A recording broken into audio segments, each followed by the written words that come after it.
Hello दोस्तों, आज हम लोग पढ़ेंगे 12th क्लास के चैप्टर 10 का हिस्ट्री सब्जेक्ट से लेकर कुछ बातों को चर्चा करेंगे, जिसमें हम लोग देखेंगे उपनिवेशवाद एवं ग्रामीण समाज, सरकारी रिपोर्ट के साक्ष्य, colonialism and rural society, evidence from official report. तो आज हम लोग इसका चर्चा करेंगे।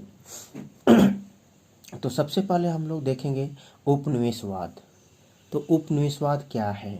जो हमारे भारत देश में उपनिवेशवाद को लागू किया था, तो हम लोग उपनिवेश का मतलब थोड़ा समझने की कोशिश करेंगे कि उपनिवेशवाद है क्या, कॉलोनियलिज्म है क्या। तो उपनिवेश का मतलब होता है गुलाम, और किस क्षेत्र में गुलाम, मतलब आर्थिक क्षेत्र में दोहन करना। तो ब्रिटिश कंपनी जो था कि भारतीयों को अपना उपनिवेश बनाया था और यहाँ पे आर्थिक क्षेत्र में बहुत नुकसान पहुँचाया था, दोहन किया था, शोषण किया था। अगर उपनिवेशवाद की बात करेंगे तो विचारधारा को इंगित करता है। जो वाद शब्द है ये विचारधारा को इंगित करता है, मतलब उपनिवेश क्षेत्र में। तो इसको अगर हम परिभाषित करते हैं तो हम लोग देखते हैं कि किसी समृद्ध एवं शक्तिशाली राष्ट्र अपने से कमजोर देश पर प्रत्यक्ष एवं अप्रत्यक्ष रूप से आर्थिक शोषण करना उपनिवेशवाद कहलाता है। ठीक है ना, कोई दिक्कत नहीं है। प्रत्यक्ष एवं अप्रत्यक्ष रूप से आर्थिक शोषण करना उपनिवेशवाद कहलाता है। तो अगर हम लोग प्रत्यक्ष और अप्रत्यक्ष रूप को समझने की कोशिश करेंगे तो है क्या चीज़। जैसे प्रत्यक्ष शोषण, तो जैसे हम देखते हैं कि 1750 ईस्वी में इंग्लैंड में औद्योगिक क्रांति शुरू हो गई थी। ठीक है, शुरुआत हो चुकी थी। तब ब्रिटिश कंपनी ने भारत से कच्चे माल जैसे कपास को, मतलब यहाँ पे कपास खरीदने के लिए आया।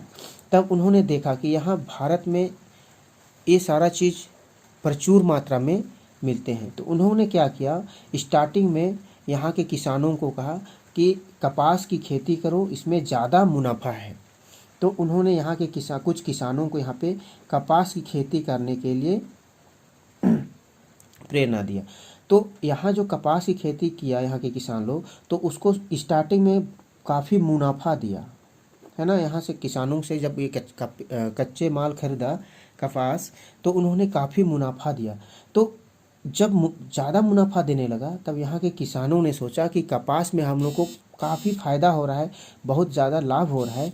तब उन्होंने यहाँ पे बहुत सारे किसानों ने यहाँ पे कपास की खेती करना प्रारंभ कर दिया।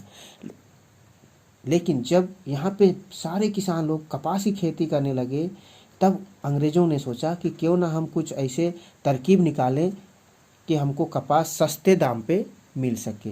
तब उन्होंने अचानक से भारतीय किसानों को कहा कि अब हमको कपास नहीं चाहिए। तब उन्होंने, किसान लोगों ने सोचा कि कपास तो हम लोग हम लोग का तो कोई फैक्ट्री नहीं है, तो कपास हम लोग यूज नहीं कर सकते हैं।